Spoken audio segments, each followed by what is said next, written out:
Video ini dipersembahkan oleh Bandung Study Club, Smart Friend, dan Khan Academy.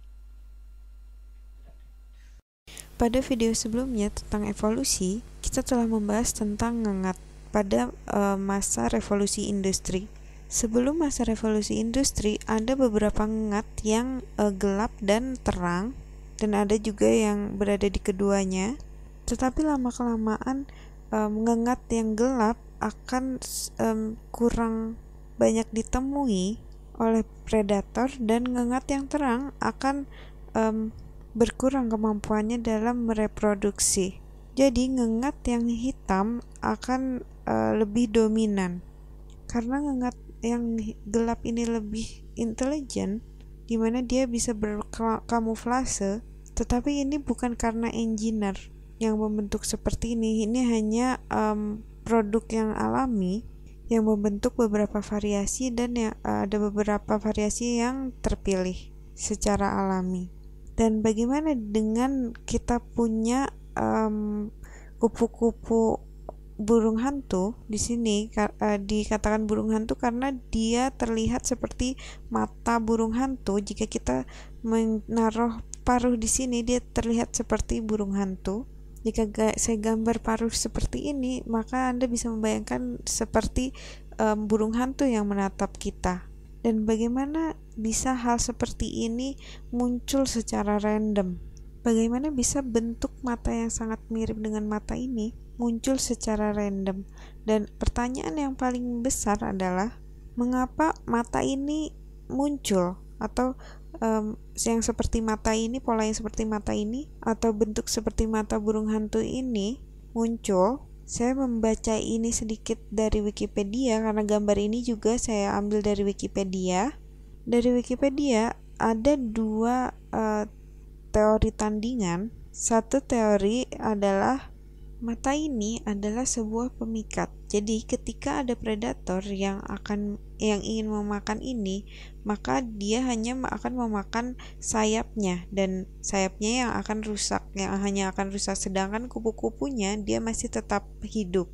Dibandingkan dengan predator melihat body dari atau tubuh dari kupu-kupu ini, dia akan lebih fokus ke bulatan hitam pada sayapnya. Jadi predator akan menangkap dan menggigit di bagian tersebut. Jadi hanya sayapnya saja yang terpotong, dan kupu-kupu ini dapat memperbaiki sayapnya. Dan teori tandingannya atau teori lainnya, mungkin teori yang sebelumnya ini benar atau salah, kita tidak tahu. Kita bisa menganggap ini benar atau ini salah, tergantung persepsi orang masing-masing. Dan saya di sini akan hanya mencoba mengutarakan beberapa teori yang saya dapat. Di sini ada teori kedua, yaitu di mana kita melihat pola ini seperti mata burung hantu, maka mungkin bagi predator juga ini kupu-kupu ini terlihat seperti burung hantu. Anggap saja ada kadal yang melihat kupu-kupu ini, yang seharusnya dia sangat suka terhadap kupu-kupu, dia suka memakan kupu-kupu, tetapi ketika dia melihat pola seperti ini, seperti burung hantu, dia merasa terancam karena mungkin burung hantu itu akan dapat memakan kadal tersebut, sehingga kadal tersebut akan menjauhi kupu-kupu tersebut karena menyangka itu adalah burung hantu. Atau bahkan seperti mata kadal, walaupun tidak terlalu mirip. Maksud saya mata kodok, yang merupakan predator dari kadal juga. Dan ketika saya bilang mata itu atau pola pada sayapnya, bagaimana ini bisa terbentuk? Dan kita tahu bahwa pada dalam teori evolusi, sesuatu dalam kerajaan biologi telah diatur, maksud saya dibentuk oleh protein dari DNA, dan DNA merupakan susunan dari adenin, guanin, sitosin, dan timin. Dan mungkin Anda memiliki beberapa adenin dalam satu baris, dan mungkin inilah yang membentuk pola-pola dari sayap kupu-kupu ini, yaitu dari protein-protein ini, dari molekul-molekul ini, guanin yang menjadi adenin, atau bisa saja dari thymine atau timin, dan bagaimana bisa perubahan yang secara random ini dijelaskan, sesuatu yang sangat intrik seperti ini. Di sini saya tidak memperhatikan berjuta-juta tahun bagaimana perubahan dari kupu-kupu ini, tetapi saya akan coba menggunakan teori seleksi yang menjelaskan tentang fenomena ini. Mari kita lihat, jika Anda memiliki sayap dari kupu-kupu seperti ini, saya akan gambarkan di sini. Mungkin ini gambar yang buruk, tapi saya harap Anda mendapatkan idenya. Dan di sini ada pola yang umum, yang variasi. Dan variasi ini terbentuk dari perubahan yang terjadi pada DNA ini, yang dapat menghasilkan pola-pola seperti ini dalam orang yang berbeda. Dan kita lihat di sini dalam kupu-kupu burung hantu ini ada beberapa variasi lainnya, di mana kupu-kupu yang satu berbeda dengan kupu-kupu yang lainnya. Yang sama hanya bentuk dari mata yang melihat seperti ini.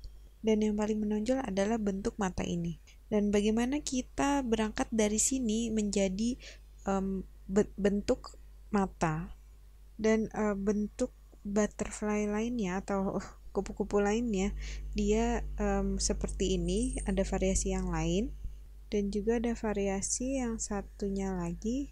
Oke, di sini saya gambarkan badan dan antena dari kupu-kupunya juga.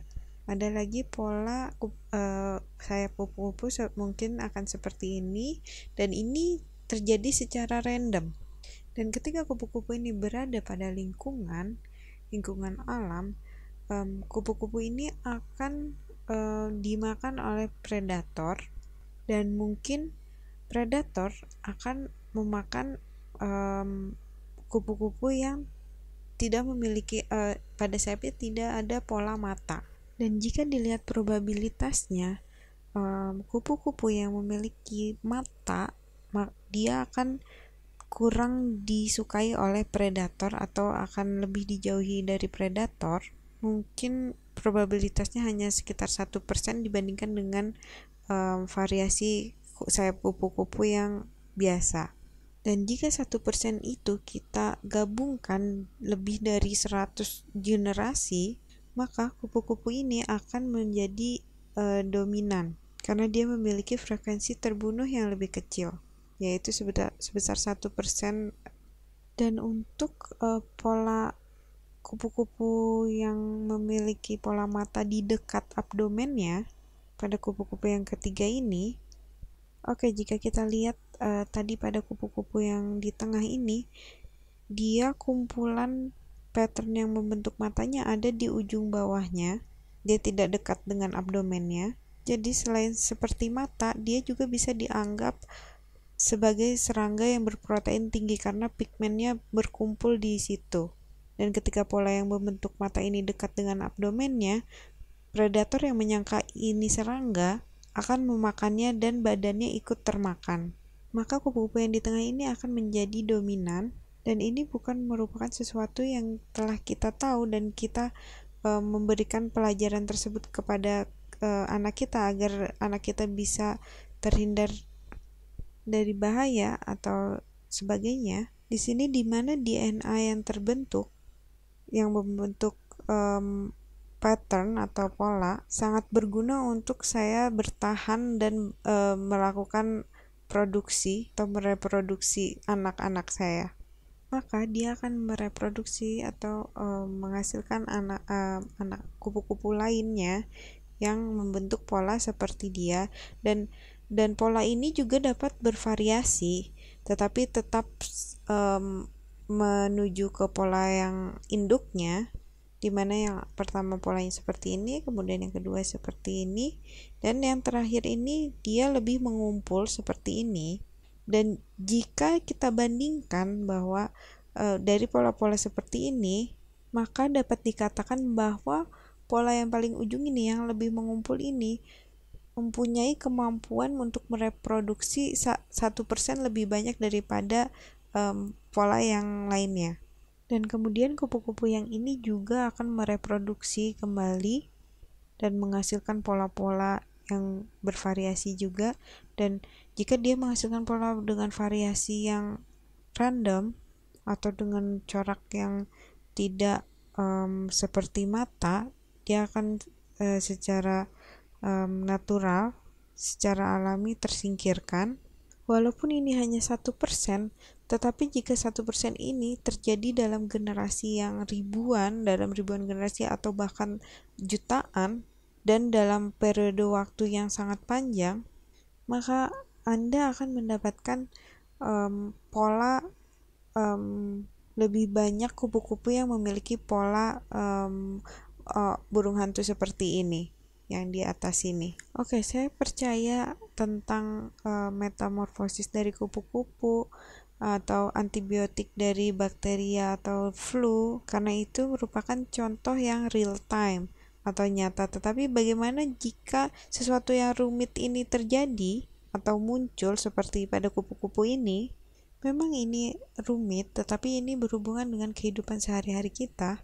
Jika Anda melihat struktur dari bakteria atau virus, bagaimana dia beroperasi dan bagaimana dia terinfiltrasi ke dalam sistem imun atau sel, yang merupakan lebih rumit daripada desain ini. Dan saya menggunakan ini karena ingin memberikan contoh yang sederhana dalam menjelaskan metabolisme dari tipe yang pasti tentang bakteri.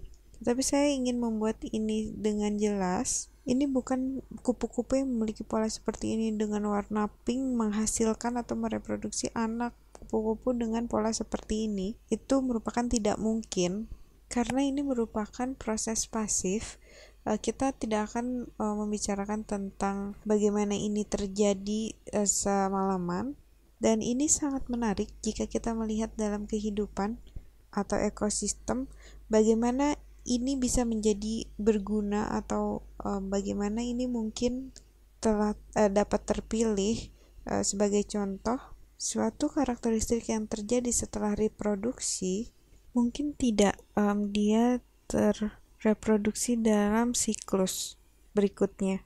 Saya akan coba berikan contohnya, seperti pada karakteristik yang dibawa setelah tahun reproduktif. Setelah tahun reproduksi, membantu keturunan Anda untuk mereproduksi. Oke, kita telah melihat banyak sekali penyakit, terutama ketika kita membesarkan anak, ketika kita mencapai umur 50 atau 60, peningkatan dari penyakit meningkat secara eksponen, bukan karena seleksi, tapi karena tidak ada kemampuan lagi untuk mereproduksi antibodi.